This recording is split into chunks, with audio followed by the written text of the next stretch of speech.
नमः श्रीवर्धमानाय निर्धूतकलिलात्मने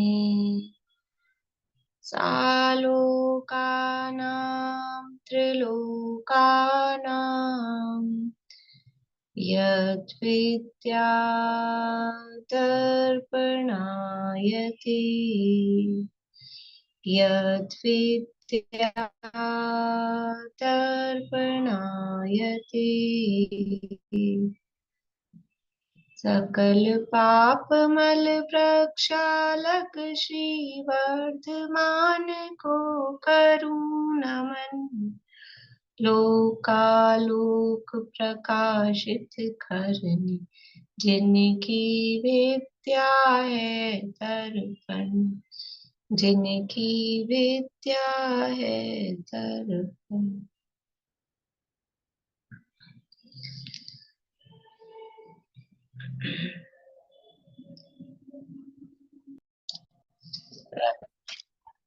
रत्नकरण शावकाचार्य नामक एक ग्रंथ है। षष्ठ भावना अधिकार पंडित सदाशिवदास जी द्वारा रचित इसका ये चल रहा है और इसमें 16 कारण भावनाओं की चर्चा अपनी चल रही है। 16 कारण भावनाओं में 2 भावनाओं की चर्चा हो गई है, दर्शन विशुद्धि और विनय संपन्नता। तीसरी भावना की चर्चा करनी है, शील व्रतेषु वनतिचार। शब्द क्या है? शील व्रतेषु अनतिचार, ये शब्द है इसमें।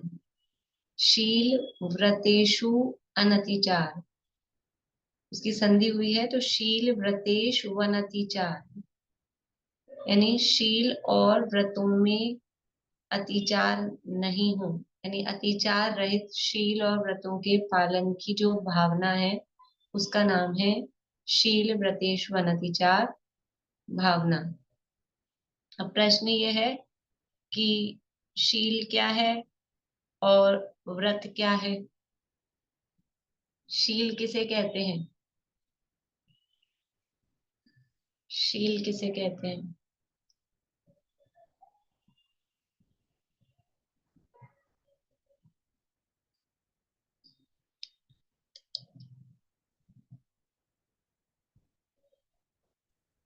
शील यानी अपने को दोषों से मुक्त रखना, अपने आप से। दोषों से मुक्त रखना, ठीक है। और शील के तो कॉमन से अर्थ हैं। आत्मा के स्वभाव का नाम शील है और अहिंसा ये 5 व्रतों का पालन करना वो व्रत है। शील यानी आत्मा का स्वभाव, ये बता रहे हैं। और शील का क्या अर्थ होता है? सामान्य अर्थ में जैसे सच्चरित्र ले सकते हैं कि अच्छा चारित्र हो। हाँ, शील मतलब कुशील के अभाव रूप सच्चरित्र जिसे कहते हैं उसको भी शील, ब्रह्मचर्य आदि उसको भी शील कहते हैं। और शील का अर्थ और कोई है इसके अलावा? ये 3 जो गुण व्रत है, 4 शिक्षा व्रत हैं, उनका जो पालन करते हैं उसको भी शील व्रत कहते हैं। हाँ, 3 गुण व्रत और 4 शिक्षा व्रत, इनको भी शील कहा जाता है। बढ़िया। तो शील शब्द के अनेक अर्थ होते हैं। शील का जो अर्थ है सबसे कॉमन जो दुनिया में चलता है, यानी शील मतलब अच्छा, सुशील, अच्छा चारित्र, उसके अर्थ में, ब्रह्मचर्य इत्यादि के अर्थ में वो शील शब्द आता है। दूसरा शील का अर्थ वो होता है स्वभाव, और वो जो चारित्र्य के अर्थ में शील आ रहा है ना, उसको भी हम देखेंगे तो वो स्वभाव रूप ही है। वास्तव में शील का अर्थ होता है स्वभाव। उमरसार में गाथा गाथा दी है, पैड़ी सील सहावो। प्रकृति, शील और स्वभाव ये सब एकार्थवाची है, ऐसे वहां कहा है। तो प्रकृति कहो, शील कहो, स्वभाव कहो। प्रकृति बंध का प्रकरण है, कर्मों की प्रकृति, तो प्रकृति का अर्थ कहा वहां, प्रकृति यानी शील स्वभाव, ऐसा। तो शील का अर्थ है स्वभाव। अब यहाँ कौन से शील की बात चल रही है, कौन से स्वभाव की बात चल रही है? तो वो धबला में कहा, जो अपन कह रहे ना 3 गुण व्रत और 4 शिक्षा व्रत, तो उसी को लेते हुए धबला में कहा है कि व्रतों की रक्षा का नाम शील है। तो 3 गुण व्रत और 4 शिक्षा व्रत हैं, वो व्रतों की रक्षा करते हैं। 3 गुण व्रत की तो स्वरूप ही है व्रतों की रक्षा करना, और शिक्षा व्रत भी समझ लो जो 5 व्रत हैं उन्हीं में, और उसी को आगे बढ़ाने वाले, उसी की सुरक्षा के लिए है। तो जो व्रतों की सुरक्षा करना वो शील है, ऐसा धवला में कहा। व्रतों की सुरक्षा करना वो, या व्रतों की रक्षा को शील कहते हैं। और जो यहाँ कहा कि शील यानी स्वभाव, तो प्रत्येक वस्तु में अपना अपना स्वभाव है, उसका स्वभाव उसका शील है। आत्मा के संबंध में शील का मतलब क्या है? आत्मा के संबंध में क्रोधादि कषायों के अभाव रूप जो आत्मा का स्वभाव है, उसका नाम शील है। अभी ये परिभाषा यहाँ अभी आगे आएंगी, इसलिए वो अपन केवल शब्दार्थ देख रहे हैं, अभी यहाँ पढ़ेंगे ना अपन। तो ये जो जो अर्थ किए हैं वो यहाँ आचार्यों ने उसको लिया है उस रूप में, क्योंकि ये जो प्रकरण है तत्वार सूत्र में सूत्र है, तो तत्वार सूत्र की सब टीकाओं में इसका विवेचन मिलता है। सर्वार्थ सिद्धि में भी, राजवार्तिक में भी, धवला में सारे प्रकरण आते ही हैं। तो वहां जो अर्थ किया, तो क्रोधादि कषायों के अभाव रूप जो आत्मा का स्वभाव है, उसका नाम शील है। और व्रत किसे कहते हैं? पापों के त्याग को व्रत कहते हैं। तो सीधा पापों के त्याग को व्रत कहते हैं। और ऐसा भी कह सकते हैं, मतलब बात वही है उसको, लेकिन इस तरह से भी कह सकते हैं कि प्रतिज्ञा करके जो नियम लिया जाता है, सर्वार्थ सिद्धि में दिया है ये स्वरूप, प्रतिज्ञा करके जो नियम लिया जाता है या निवृत्ति का जो परिणाम है, उसको व्रत कहते हैं। प्रतिज्ञा करके व्रत किसे कहेंगे? हमने कोई प्रतिज्ञा करी है ना, तो प्रतिज्ञा करके जो नियम लिया जाए या विरक्ति रूप परिणाम, उसको व्रत कहते हैं। कॉमन परिभाषा वही है, वो परिभाषा तो है ही, पापों के त्याग को व्रत कहते हैं। तो शील और व्रतों में अतिचार, अब अतिचार किसे कहते हैं? अतिचार किसे कहते हैं? जो व्रतों में दोष लगता है वो अतिचार है। दोष को अतिचार कहते हैं। और कुछ?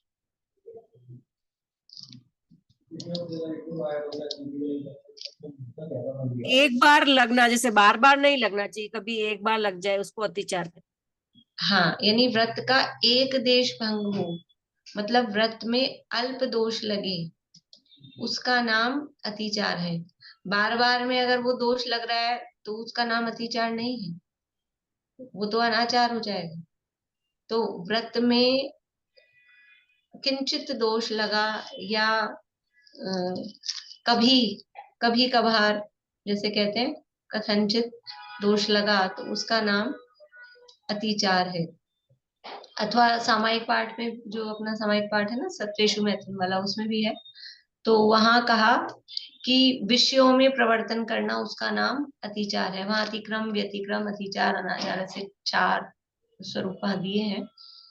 अपन जो हिंदी वाला पढ़ते हैं ना, युगल जी वाला पद्यानुवाद, उसमें नहीं आता। जो पुराना अनुवाद जिनका है, उसमें ये चारों का स्वरूप दिया है। 4-4 लाइन वाले अनुवाद है उसमें। तो अतिक्रम, प्रतिक्रम, अतिचार, अनाचार, मुझे भी याद नहीं है छन।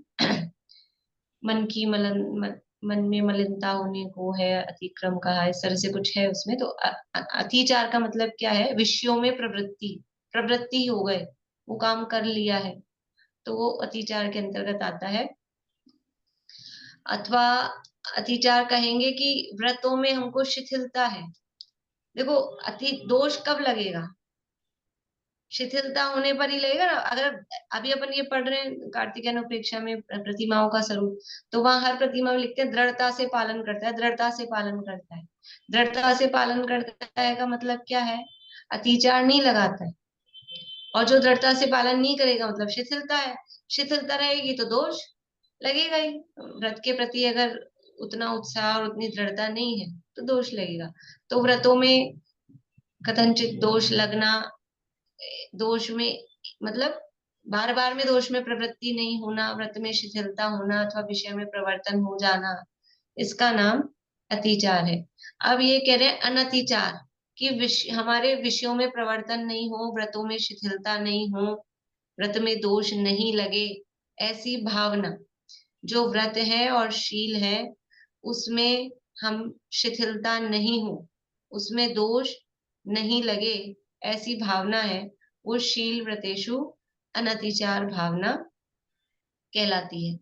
देखो अब ये एक भावना है, मतलब ऐसा भी धवला वगैरह में ऐसा आया है, एक भावना में सारी भावनाएं गर्भित है, और एक भावना भाकर भी तीर्थंकर प्रकृति का बंध होता है। तो एक ही भावना भाएगा क्योंकि एक भावना में सारी भावनाएं गर्भित है ना, कि अगर उसको शील और व्रतों में दोष नहीं लगे ऐसी भावना है, तो उसको क्या करना पड़ेगा? वो जो आगे की अब जो भावनाएं है ना, कि अभीक्ष्ण ज्ञानोपयोग उसको होगा, अभीक्ष्ण संवेग उसको होगा, शक्तिदत्त त्याग होगा, शक्तिदत्त तप होगा, साधु समाधि की भावना होगी, अरहंत के प्रति भक्ति, आचार्य के प्रति भक्ति, उपाध्याय के प्रति भक्ति, बहुश्रुत जिनवाणी के प्रति भक्ति, ये सब उसके होगी कि नहीं होगी? अगर उसको ये भावना है कि शील और व्रतों में अतिचार नहीं लगे, और उसको ज्ञानोपयोग है ही नहीं, निरंतर भेद ज्ञान चलता ही नहीं है, उसको संसार शरीर भोगों से विरक्ति है ही नहीं, उसको साधर्म्यों में वात्सल्य का भाव है ही नहीं, तो फिर वो शिथिलता है। उसको दर्शन विशुद्धि है ही नहीं, उसको विनय की भावना है ही नहीं, तो फिर शील और व्रतों में अनतिचार कैसे रहेगा? फिर अतिचार लग ही जाएगा। तो एक भावना है, अभी कोई सी भी एक भावना आप ले लो, एक भावना है तो उसके आगे पीछे की सब भावनाएं उसमें गर्भित ही होती है। लेकिन फिर ऐसा क्यों कहा एक भावना भागी तीर्थंकर प्रकृति का बंध हो जाता है? कि मुख्यता की अपेक्षा से एक भावना कह दिया है, लेकिन वो जो एक भावना भा रहा है उसके बाकी की सब भावनाएं उस एक भावनाओं में गर्भित होती है, उसके भाव वो अंडरस्टूड उसमें होते ही होते हैं। देखिए पढ़ते हैं यहां से अपन, पेज नंबर है 242, 242 नंबर का पेज है रत्नगण शावकाचार में। प्रीति पढ़ो। अब तीसरी शील व्रतेश्व नतिचार भावना कहते हैं। शील व्रतेश्व नतिचार का अर्थ राजवार्तिक में ऐसा कहा है, अहिंसा आदि 5 व्रत तथा इन 5 व्रतों को पालने के लिए क्रोधादि कषायों के त्याग रूप शील में मन वचन काय की जो निर्दोष प्रवृत्ति है वह शील व्रतेश्वर नतिचार भावना है। रुको आत्मा रुको मैं ही पढ़ती हूँ, फिर वो बीच बीच में बोलना भी होगा। देखो क्या कह रहे हैं, अभी जो कहा ना क्रोधादि कषायों के त्याग रूप शील, शील किसे कहा? कि क्रोधादि कषायों के अभाव रूप जो आत्मा का स्वभाव है वो शील। तो अहिंसा आदि 5 व्रत तथा इन 5 व्रतों को पालने के लिए क्रोधादि कषायों के त्याग रूप शील, कल अपन इसमें चल रहा था अपने कार्तिकेय अनुप्रेक्षा में, वहां पर दिग्व्रत के लिए क्या कहा था? ध्यान है किसी को? और मैंने आपको याद भी दिलाया था कि वहां तो अपन ने ऐसा पढ़ा था दिग्व्रत के लिए, और यहाँ ये ऐसा कह रहे परिग्रह का परिमाण करना ना। हाँ, परिग्रह मतलब लोभ के अभाव रूप, मतलब लोभ के त्याग के लिए कह रहे थे। अपन ने रत्नगण शावकाचार में और जगह भी मुख्य रूप से अपन अहिंसा के पालन के लिए दिग्व्रत की प्रवृत्ति कहते हैं। दिग्व्रत का पालन से हमारे अहिंसानुव्रत में और वृद्धि होती है और पुष्टि होती है, और वहां कह रहे थे लोभ कषाय की मंदता होती है उससे, तो परिग्रह में परिमाण उससे होता है। तो ये जो 5 व्रत है और इन 5 व्रतों को पालने के लिए, अब जैसे वहां परिग्रह के परिमाण में कहा, वैसे ही अगर हमने और ये अपने शील का पालन किया, स्वभाव रूप रहे और दिग्व्रत आदि जो बाहर में शील जिनको कहा, उन व्रतों का पालन किया, तो क्रोधादि कषायों में मंदता होगी कि नहीं होगी? और क्रोधादि कषायों में मंदता होने से वो शील रूप रहेगा, अपने स्वभाव रूप रहेगा। क्रोधादि कषायों की मंदता कब होगी? मुझे क्रोध नहीं करना है, मुझे क्रोध नहीं करना है, ऐसे करके बाहर में क्रोध प्रकट नहीं करे, इसका नाम क्रोध आदि की मंदता नहीं है। ये अंदर फैक्ट्री में ही प्रोडक्शन नहीं हो, क्रोध की फैक्ट्री है ना अपना मन, मन में ही क्रोध रूप परिणाम उत्पन्न नहीं हो, उसका नाम है क्रोधादि कषायों के अभाव रूप प्रवृत्ति। तो जब बाहर में अपने स्वभाव रूप प्रवर्तन रहेगा या व्रतादि के पालन में प्रवर्तन है, तो फिर बाहर में क्रोधादि नहीं होंगे, उसका नाम वास्तव में शील है। अहिंसादि 5 व्रत तथा इन 5 व्रतों को पालने के लिए क्रोधादि कषायों के त्याग रूप शील में मन वचन काय की जो निर्दोष प्रवृत्ति है, क्रोधादि कषायों के त्याग रूप जो शील है, उसमें जो हमारे मन वचन काया की निर्दोष, दोष नहीं लगाया, अनतिचार कह रहे हैं ना, निर्दोष प्रवृत्ति है, वह शील व्रतेश वनतिचार भावना है। अब शील का अर्थ बता रहे हैं, आत्मा के स्वभाव का नाम शील है। आत्मा का स्वभाव, वस्तु का स्वभाव कहो, आत्मा का स्वभाव कहो, उसका नाम शील है।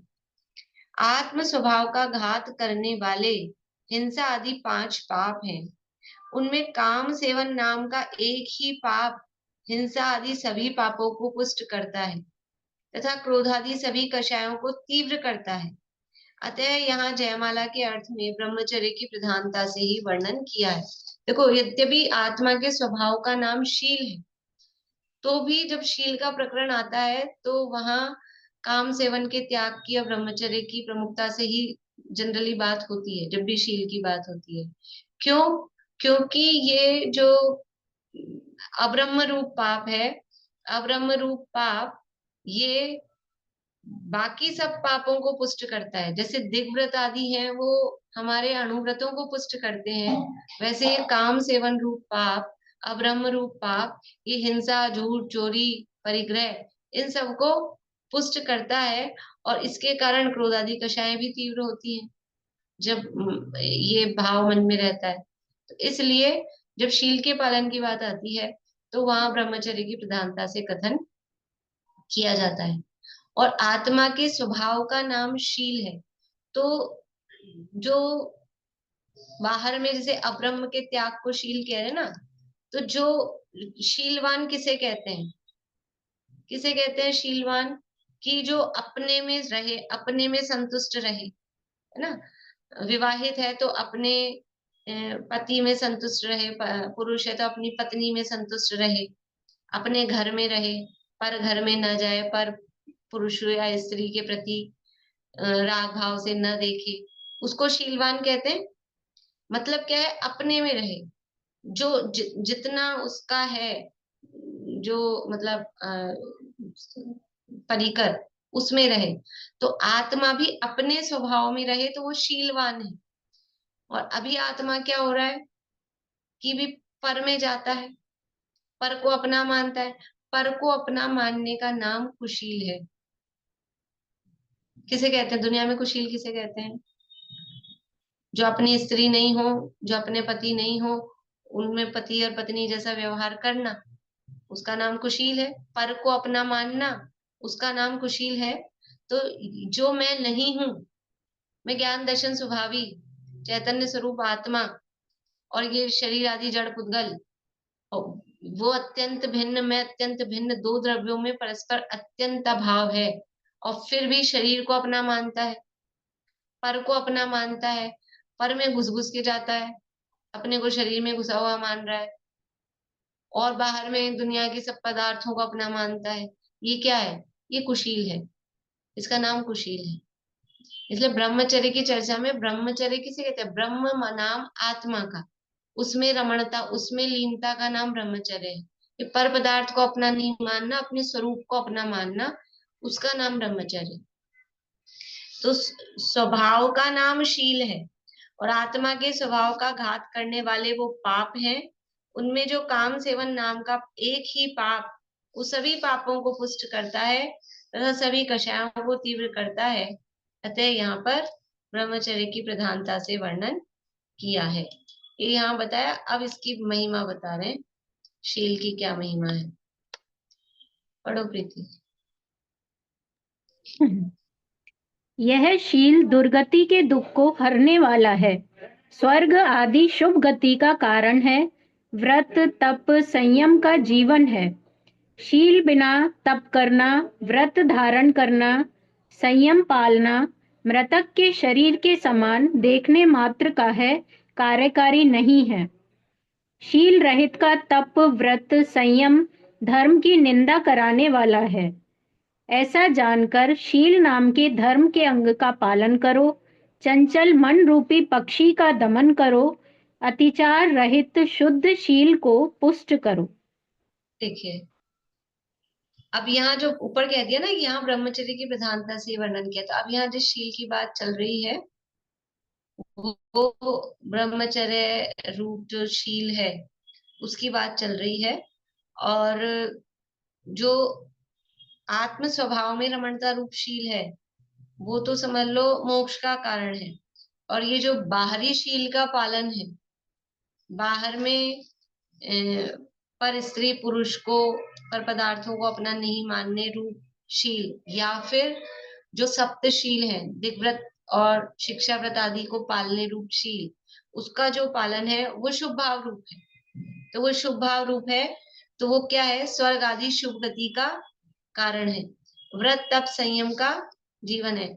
जो भी, यानी अगर दुनिया में भी कोई आदमी कितना ही अच्छा हो, खूब दान दातार हो, खूब अच्छा बोलता हो, और बाकी सारे काम मतलब बहुत अच्छे हो, पूजा पाठ व्रत उपवास सब करता हो, लेकिन अगर थोड़ा सा कैरेक्टर लूज किसी का पता लग जाए, लूज कैरेक्टर समझते हैं, किसी का संबंध में जरा सा पता लग जाए तो सारा उसका ये सब क्या हो जाता है, सब बर्बाद है।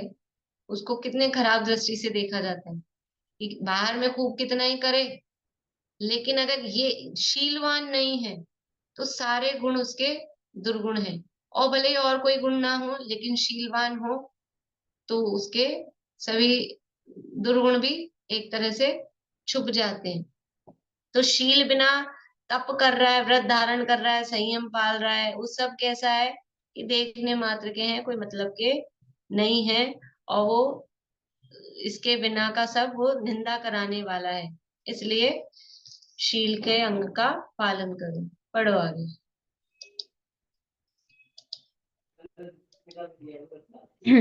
मन हाथी के समान है, धर्म रूपी वन का विध्वंस करने वाले मन रूपी मदोन्मत्त हाथी को रोकना चाहिए। चलायमान होकर मन रूपी हाथी महान अनर्थ करता है। जैसे मतवाला हुआ हाथी अपने स्थान से निकल भागता है, उसी प्रकार काम से उन्मत्त हुआ मन रूपी हाथी अपने संभाव रूपी स्थान से निकल भागता है, कुल की मर्यादा संतोष आदि छोड़ देता है। मदोन्मत्त हाथी तो सांकल तोड़कर भाग जाता है, यह मन रूपी हाथी सुबुद्धि रूपी सांकल तोड़कर घूमता है। हाथी तो मार्ग में चलाने वाले महावत को गिरा देता है, कामी का मन सम्यक धर्म के मार्ग में प्रवर्ताने वाले ज्ञान को दूर कर देता है। हाथी तो अंकुश को नहीं मानता है, मन रूपी हाथी गुरुओं के शिक्षाकारी वचनों को नहीं मानता है। हाथी तो फल और छाया देने वाले बड़े वृक्षों को उखाड़ फेंकता है, काम से उद्दीप्त मन स्वर्ग मोक्ष रूप फल को देने वाले और यश रूपी सुगंध को फैलाने वाले, समस्त विषयों की आतप को हरने वाले ब्रह्मचर्य रूपी वृक्ष को उखाड़ फेंकता है। देखो, मन को हाथी की उपमा दे रहे हैं, अभी अगले पैराग्राफ में भी उसी को बढ़ाएंगे कि हाथी क्या करता है, और हाथी जैसे जैसे करता है उसी तरह से ये मन हाथी के समान है। जब हाथी समझ लो कंट्रोल से बाहर हो जाता है तो इतना बड़ा एक पैर कहीं रख दे तो सब समझ लो, गाड़ी पे रख दे ना अपनी गाड़ी पे, तो पूरी गाड़ी का ऐसे चक्के पापड़ हो रहा है, सब विध्वंस करने वाला है। तो ये मन रूपी हाथी भी क्या है, अगर ये बिगड़ गया मतलब अगर ये कंट्रोल में नहीं रहा, विषयों में रहा, और ये काम वासना अगर तीव्र हुई तो ये महान अनर्थ करता है। अब उपमा दे रहे, हाथी अपने स्थान से निकल भागता है, तो ये काम रूपी मन संभाव रूपी स्थान से निकल भागता है। कुल की मर्यादा तोड़कर मदोन्मत्त हाथी साकर तोड़ के भागता है, और ये अपनी सुबुद्धि रूपी साकर तोड़ के भागता है। हाथी तो महावत को गिराता है, और ये क्या कर रहा है, ये काम, ये हमारे ज्ञान को दूर कर देता है। सच्चे ज्ञान में हम प्रवर्तन नहीं कर पाते। मतलब ये जो काम का भाव है वो इस तरह से हावी होता है। अकेला काम का भाव, यहाँ तो उसकी बात चल रही है। कोई भी अगर ये विषयों का प्रभाव, वो विषय हावी होते हैं, तो सारा ज्ञान है ना, वो ढक जाता है। इसीलिए ज्ञान की और कषाय की विरोधीपन कहा है। ये सब कषाय हैं। क्रोध आ जाए तो क्रोध सारे ज्ञान को खा जाता है। जिसपे मान चढ़ा हो, मान का भूत, उसका बुद्धि काम नहीं करती है। मायाचारी है, लोभ है, तो ये काम भाव का भी ये जो परिणाम है, तो भले ही कितना ज्ञान हो, लेकिन वो काम भाव का जब तीव्रता होती है, वो सारे ज्ञान को दूर कर देता है। विवेक खत्म हो जाता है। कोई भी कषाय हो, वो विवेक को नष्ट कर देती है। और फिर चाहे गुरु हो, उनके शिक्षाकारी वचनों को नहीं मानता है, और स्वर्ग मोक्ष को देने वाला जो वृक्ष है, ऐसा अच्छे फल है, और हमारे यश को, सबको ये नष्ट कर देता है। इसलिए शील का पालन करना वो यहाँ बताया है। पढ़ो आगे। हाथी तो मैल कीचड़ आदि को दूर करने वाले सरोवर में स्नान करके मस्तक के ऊपर धूल डालता हुआ धूल से खेलता है, और काम से व्याप्त मन सिद्धांत रूप सरोवर में स्नान करके अनेक प्रकार के अज्ञान रूपी मैल को धोकर के पाप रूप धूल से खेलता है। हाथी तो कानों की चपलता दिखलाता है तथा काम संयुक्त मन पांचों इंद्रियों के विषयों में चंचलता दिखलाता है। हाथी तो हथिनी में रति करता है और काम संयुक्त मन कुबुद्धि रूपी हथिनी में रमता है। हाथी स्वच्छंद होकर डोलता है और मन भी स्वच्छंद होकर डोलता है। हाथी तो मद से मस्त रहता है तथा कामी का मन रूपादि 8 मदों से मस्त रहता है। हाथी के नजदीक कोई पथिक नहीं आता, दूर भाग जाते हैं, और काम से उन्मत्त मन के नजदीक भी कोई एक भी गुण नहीं रहता है। और बता रहे, हाथी क्या करता है, हाथी नहाता है सरोवर में जाके, और उसकी क्योंकि स्किन जो होती है बहुत मोटी होती है, उसको गर्मी बहुत लगती है, तो नहाने के बाद में वो वापस से, वो कीचड़ का ही पानी होता है सरोवर में, वो वापस अपने शरीर पे डाल लेता है। तो थोड़ी देर तक ठंडक रहती है ना, वो गीलापन सा रहता है, तो ऐसा कर सोच के वो वापस डाल लेता है। इसको आपने सुनी होगी कहावत, गज स्नान, गज स्नानवत निष्फल। निष्फल क्या है कि नहाया भी, नहाने के बाद वापस कीचड़ डाल लिया। तो वो तो अपना मन, वो धूल लिखा है वहां पे वर्ड, वो कीचड़ से खेलता है, कीचड़ डाल लेता है। लेकिन जो कामी व्यक्ति है, वो क्या करता है, सिद्धांत रूपी सरोवर में स्नान करके भी, वो शास्त्रों को पढ़कर भी, सिद्धांत मतलब शास्त्रों को पढ़कर भी क्या हो रहा है, वो क्योंकि अंदर काम वासनाएं तीव्र है, तो भी वो पाप रूप धूल से खेलता है। मतलब अपने बाहरी अज्ञान को तो दूर किया उसने, बुद्धि में तो अज्ञान को दूर किया, तो उसने जैसे शरीर के पहले की गंदगी तो दूर की, नहाया तो, लेकिन फिर से वो कीचड़ डाला। तो ऐसे ही उसने बुद्धि में तो अपने ज्ञान को प्राप्त किया शास्त्र पढ़ के, लेकिन फिर भी वो पाप में लिप्त रहा। तो शास्त्र पढ़ना भी उसका कोई कार्यकारी नहीं हुआ। इसलिए कोई ऐसा सोचे कि हम बहुत शास्त्र पढ़ लिए तो अब हमारा तो काम हो जाएगा, कि अकेले शास्त्र पढ़ने मात्र से काम नहीं होता है। शास्त्र में तो शब्द हैं, उन शब्दों का मर्म समझकर उसके उस रूप प्रवर्तन यदि नहीं करे, उसमें जो कहा है वाच्य, उस वाच्य को नहीं देखे, खाली शब्द पढ़े, तो कुछ कार्यकारी नहीं है, कुछ सिद्धि नहीं है। हाथी तो हथिनी में रमता है, और ये मन बुद्धि रूपी हथिनी में रमता है। और जो कामी है वो 8 ही मद से सहित होता है, और जिस प्रकार हाथी के नजदीक कोई नहीं आता है, वैसे ही जो कामी है उसके निकट कोई भी गुण नहीं रहते। अभी कहा था कि उसके जो गुण है वो सब अगर गुण भी हैं तो भी वो दुर्गुण में बदल जाते हैं। अंजन चोर की कहानी है, तो अंजन चोर के पीछे वो क्यों पड़े, पुलिस वाले क्यों पड़े कि सब हार चुरा के भाग रहा था। हार क्यों चुरा रहा था, हार क्यों चुरा रहा था कि वेश्या को प्रसन्न करना था, वेश्या से प्रेम था, वो कामासक्त था ना। वो मुंह फुला के बैठ गई, जब तक मेरे को वो हार नहीं ला के दोगे मैं तो तुमसे बात ही नहीं करूं। अब क्या करे, उसके लिए चोरी कर रहा है। जैसे कामी वैसे भी सारे पाप ये हैं, उसके पास ये सारे पाप हो जाते हैं और कितनी तकलीफ में पड़ता है।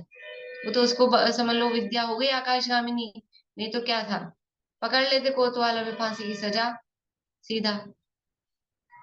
और भी समझ लो उदाहरण मिल जाएंगे इस तरह की दुनिया में। इसलिए उसके निकट कोई भी गुण नहीं रहता। इसलिए देखो आगे क्या कह रहे हैं, इस काम से उन्मत्त मन रूपी हाथी के लिए वैराग्य रूप खंबे से बांधो। इस ये मन रूपी जो हाथी है ना, तो हाथी को क्या करते हैं, वो खुला छूट जाए तो बहुत उत्पात मचाता है, सब कुछ नष्ट कर देता है, तो उसको बांध के रखते हैं। तो ये मन है ना, इस मन को बांध के रखना। इस मन रूपी हाथी को वैराग्य रूप खंबे से बांधो। कहाँ से बांधे, विषयों में नहीं, विषयों में तो खुला छूटता है, स्वच्छंद घूमता है, चाहे जो करता है। इसको वैराग्य रूपी खंबे से बांधो। यदि ये खुला रहेगा तो महान अनर्थ करेगा। ये काम, अब इसके जो काम के लिए शब्द आते हैं ना, पर्यायवाची शब्द, उनके अर्थ बता रहे हैं। ये काम अनंग है, इसके पास अंग नहीं है। यह तो मनसिज है, मन से ही इसका जन्म होता है। मनस यानी मन, और ज यानी जन्म लेने वाला। तो मन से और मन में ही जिसका जन्म होता हो वो कहलाता है मनसिज। ये आपको जो उत्तम ब्रह्मचर्य की पूजन वगैरह है उसमें ये शब्द मिल जाएंगे काम के लिए। या फिर जब भी पुष्प का छंद आता है तो अलग अलग पूजनों में इनमें से कोई ना कोई शब्द आपको पढ़ने को मिल सकते हैं। फिर एक नाम है उसका मनमत। मनमत क्यों कहते हैं, मन का मथन करने वाला है इसलिए इसे मनमत कहते हैं। मन का मथन मतलब मन को काम ही नहीं करने देता, बस एक ही दिशा में सोचता है वो, और कोई कुछ काम वो सोच ही नहीं पाता, इसलिए उसको मनमत कहते हैं। संवर का अरी अर्थात बैरी है, इसलिए इसे संवरारी कहते हैं। काम भाव है तो संवर कहाँ है, वो तो फिर आश्रव चल रहा थी, इसलिए इसे संवरारी कहते हैं। काम से खोटा दर्प अर्थात गर्व घमंड उत्पन्न होता है, इसलिए इसे कंदर्प कहते हैं। इसके द्वारा अनेक मनुष्य तिर्यंच परस्पर लड़कर मर जाते हैं, इसलिए इसे मार कहते हैं। काम का एक नाम है मार, क्यों है, क्योंकि मर जाते हैं इसी के लिए। कुलभूषण देशभूषण में दीक्षा से पहले दोनों भाई, सगे भाई, और अत्यंत प्रेम, और क्यों हुआ युद्ध, युद्ध क्यों हुआ दोनों में, वो काम के वशीभूत ही तो, इससे मैं शादी करूंगा, मैं शादी करूंगा, ये इसीलिए हो रहा है। और इतिहास में पुराण में देखेंगे तो कितने ही युद्ध स्त्री के लिए, काम के लिए वो हुए हैं। रामायण की लड़ाई क्यों हुई, उसी लिए तो हुई है। राम रावण का युद्ध उसी के पीछे हुआ है, मर जाते हैं। और रावण मृत्यु को प्राप्त हुआ, इसलिए इसे मार कहते हैं। इसी कारण मनुष्यों में अन्य इंद्रियों के अंग तो प्रकट हैं, काम के अंग ढके हुए हैं। उत्तम पुरुष तो काम के अंग का नाम भी उच्चारण नहीं करते हैं। इसके समान दूसरा पाप नहीं है। धर्म से भ्रष्ट करने वाला काम ही है। देखो पहले इधर सेकंड पैराग्राफ में शील की महिमा बताई थी, अभी यहाँ काम के दोष बता रहे हैं। इसके समान दूसरा पाप नहीं है। धर्म से भ्रष्ट करने वाला काम ही है।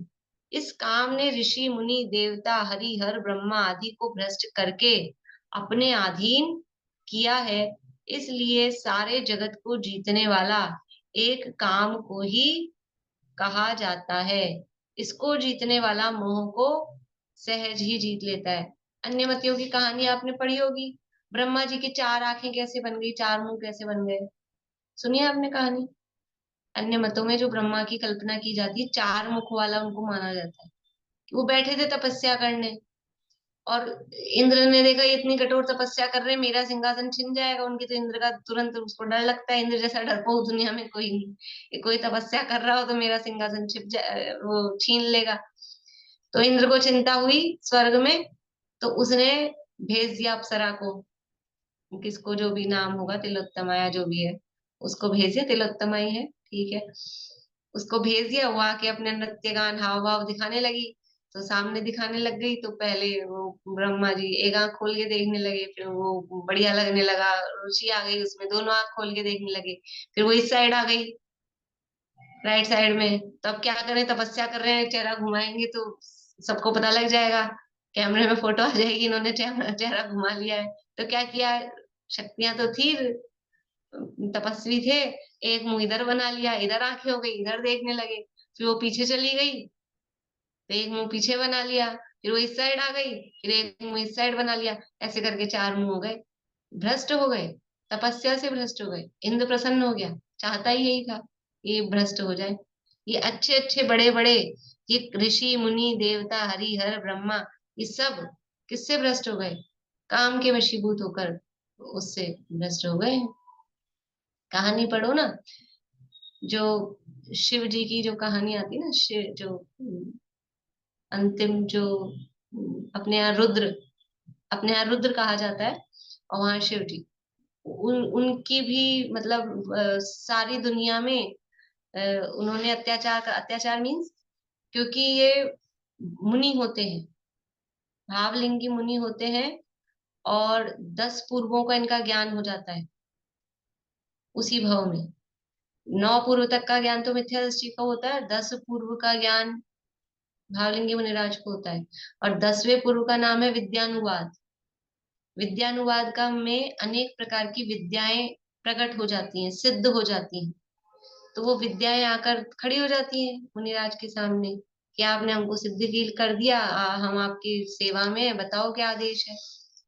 तो वास्तव में जो मतलब मुनिराज को तो उनसे प्रयोजन नहीं है, तो वो तो उधर ध्यान नहीं देते, लेकिन जो ये रुद्र होते हैं वो उन विद्याओं के प्रलोभन में आ जाते हैं, और वो अपने संयम से भ्रष्ट हो जाते हैं, मिथ्यात्व में आ जाते हैं।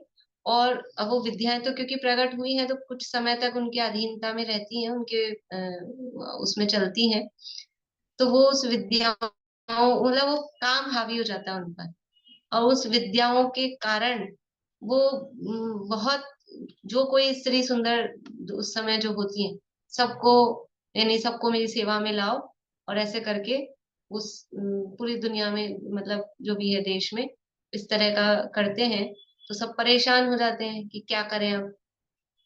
तो फिर उस मतलब उसको मारने का प्रयास भी करते हैं, तो वो मार नहीं पाते, शक्तिशाली हो जाता है। तो पार्वती से जाके पूछते हैं कि विद्याएं है ना उसको मारने नहीं देती हैं, वो सब उसकी चौकीदारी में खड़ी रहती हैं। तो पार्वती बोलती है कि जब ये मेरे साथ में होते हैं, काम सेवन कर रहे होते हैं, तब विद्याएं नहीं होती हैं, तब विद्याएं इनसे दूर रहती हैं, अदरवाइज सारे टाइम विद्याएं रहती हैं, तो इनको मार नहीं सकते हैं। तो फिर लोगों ने, जो भी थे सैनिक वगैरह जो भी, वो जब काम सेवन कर रहे थे पार्वती के साथ में, उस समय जाके उनकी समझ लो उनको मारा। तो जब ऐसा किया, तो वो विद्याएं नाराज हो गई, वो तो चले गए, अब वो विद्याएं नाराज हो गई, वो विद्याओं ने अपना और समझ लो कुछ महामारी फैला दी और परेशान कर दिया। फिर सब हाथ जोड़ के आ गए कि हमारे पे कृपा करो। तो उन विद्याओं ने कहा कि तुमने हमारे स्वामी को जैसे मारा है, वैसे ही उनकी वो बना बना के पूजो। तो इसलिए वो, क्योंकि वो काम सेवन कर रहे थे, तो वो शिव का लिंग बनाकर, वो काम सेवन का जो चिन्ह है उसका वो लिंग बनाकर उसके जगह जगह मंदिर बना दिए, और उसकी पूजा वो प्रारंभ हो गई। वो शिवलिंग देखियो ना, पिंडी बोलते हैं, शिवलिंग बोलते हैं, वो क्या है, और वो जो भी उसमें बनाया जाता है, तो वो इसी तरह का सीन होता है। वो पार्वती की योनि में वो लिंग इस तरह का वो बना के वो वहां पूजा जाता है। ये तो ये मतलब बड़े बड़े ऋषि मुनि, ये जो कहा ना, बड़े बड़े ऋषि मुनि देवता, मतलब ऐसा नहीं अन्य मतों वाले में, अपने रुद्र की उत्पत्ति और नारद की उत्पत्ति अभी थोड़े दिन पहले अपन ने पढ़ी, वो भी कैसे हुई, मुनि आर्य का। और फिर भी ये काम भाव, लेकिन वहां तो इतना सा है कि वो क्षणिक था, वो तुरंत वापस संभल गए। मतलब उस समय तो भ्रष्ट हुए, लेकिन ऐसा नहीं है, वो उसी दिन का होता है वो उनका, उसके बाद तुरंत जाके वो प्रायश्चित करते हैं। वो क्षणिक है, लेकिन फिर भी आ गया ना एक बार तो, ऐसा ये कह रहे हैं। इसलिए इसको जीतने वाला, ये सारे जग को जीतने वाला ये काम है, सारे जग को। और ये दीपक भैया गाते हैं, एक वो पूरा बड़ा श्लोक है, आंटी कभी लिखवा के रख लेना दीपक भैया से, तो याद कर लेंगे उसको। उसका अंतिम लाइन है, ऐसे कामदेव को जिन देव ने ही मारा है। तो पहले कामदेव की महिमा गाइए 5-6 लाइनों में, कैसा है वो कामदेव। और फिर उसमें लास्ट लाइन है, ऐसे कामदेव को जिन देव ने ही मारा है। एक जिनेंद्र भगवान है जो इस कामदेव पर दुनिया में विजय प्राप्त करते हैं, बाकी सारी दुनिया पर एक छत्र राज इस काम भाव का है। महावीर अष्टक में आता है, अनिर्वारोद्रेक त्रिभुवन जयी काम सुभट कुमारावस्थायामपि निज बलादि न विजितः स्फुरन्नित्यानन्द प्रशम पद राज्याय सजिनः महावीर स्वामी नयन पथगामी भवतु मे। अनिर्वारोद्रेक त्रिभुवन जयी काम सुभट, जिसका उद्रेक वो किसी से निवारण नहीं किया जा सकता है, और त्रिभुवन जयी 3 लोक पर जिसने विजय प्राप्त कर रखी है, ऐसे काम रूपी योद्धा को कुमारावस्थायाम, कुमार अवस्था में अपि निज बलादेन विजित है, जिस आपने अपने बल से, अपने शील स्वभाव से कुमार अवस्था में जिस पर विजय प्राप्त कर ली। अदरवाइज वो एज ऐसी होती है कि सब उसमें बहते हैं। पर बाल ब्रह्मचारी हुए ना महावीर भगवान, कुमार अवस्था में ही आपने इस काम पर विजय प्राप्त की, 3 लोक में जिसका साम्राज्य छाया हुआ है। इसको जीतने वाला मोह को सहज ही जीत लेता है। इसलिए काम का त्याग करने के लिए मनुष्यनी, देवांगना, तिर्यंजनी का संसर्ग, संगति काम विकार को उत्पन्न करने वाली जानकर दूर से ही त्याग कर दो। अभी और है थोड़ा सरल ये बातें, कल उसको पूरा करके आगे देखेंगे। भाभी यहाँ जो ये हरिहर ब्रह्मा है, ये अन्यमति वाले का है? हाँ, अन्यमति वाले, अन्यमति।